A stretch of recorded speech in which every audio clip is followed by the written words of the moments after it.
proqram kimlər üçündür və mənim üçün uyğundurmu? Bu sualın cavabını sənin ehtiyacın müəyyənləşdirir. Yəni, özünlə görüşürəm nə üçündür? Özünə yer tapa bilmədiyin, çox tətikləndiyin yerlərdə özünün köməyinə çatmaq.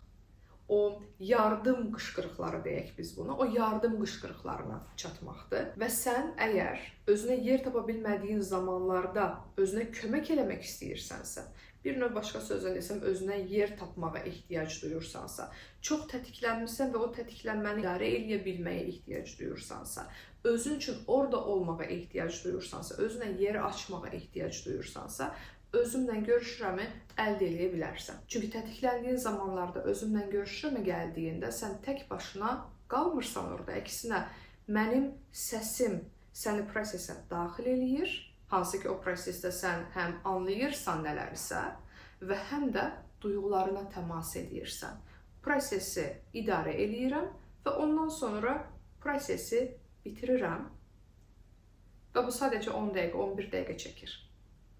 Və ondan sonra proses bitir və əvvəlki səndən özünlə görüşürəm eləyəndən sonraki sən, yəni emosional cəhətdən çox fərqli yerlərdə olursun. Əgər özünlə görüşürəm eləməmişdən əvvəl çox tətiklənmirsən, emosiyaların çox yuxarıdadır, nə baş verdiyini bilmirsən, amma təmas eləmək də mümkün deyil, amma özünlə görüşürəmdən sonra anlayan, görən, duyğularına təmas eləyən, bu arada duyğuların sənə çox çətin gələ bilər, amma bəli təmas eləyən bir insana dönüşürsən və özünlə görüşürəm bir dəfəlik bir proses deyil.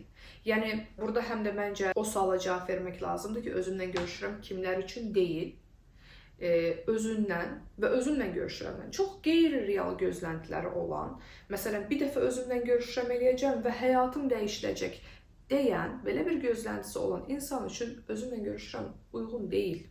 Terapiyaya uyğun deyil. Necə ki, terapiyaya gedə bil, yəni mən terapiyaya gedirəm deyə bilməyin üçün sənin həftədə bir dəfə və çox uzun bir vaxt terapiyaya getməyin lazımdır. Özünlə görüşürəm də həmçinin, yəni həftə ərzində bir dəfə belə olsa, müəyyən bir məsələdə özünlə görüşməklərin çox önəmlidir deyə düşünürəm. Burada bir nüans da diqqətlə çatdırmaq istəyirəm. Özümlə görüşürəm 10-11 dəqiqəlik bir proses olsa da, qısadır. Proses olaraq bunu onsuz da qısa eləmişəm, emosional intensivliyi nəzərə almışam, bunu bilə-bilə eləmişəm. Belə izah edeyim, hazır olduğun qədərin almaq.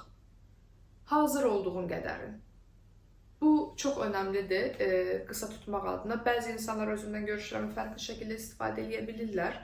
Məsələn, mən özüm necə istifadə edirəm özümlə görüşürəm. Qulağıma qoyuram nauşniki və gəzirəm, məsələn, gəzə-gəzə özümlə görüşürəm, audio yazısı gedir və adətən bunu bağçada, tək qala bildiyim yerlərdə eləyirəm və yaxud da çox tətiklənmişəmsə və getməyə heç yerim yoxdursa, manikürə getdiyim zaman və yaxud da, yəni bəxtimə o an nə düşsə, kafedə olduğum zaman qoyub bu duyğunu açmaq istəyirəm, bu duyğu ilə əlaqə qurmaq istəyirəm. Çünki çiy halı ilə çox çətindir o duyğunu orada saxlamaq.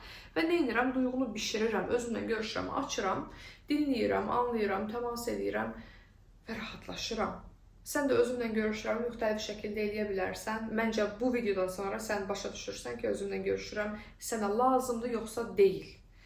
Üçüncü videonun sualı isə daha maraqlıdır. Bu, özümlə olan terapiya necə işləyir? Proses necə olur? Yəni, sadəcə dinləyirəm və hər şey dəyişir. Bu sualın cavabını növbəti videoda görəcəksən.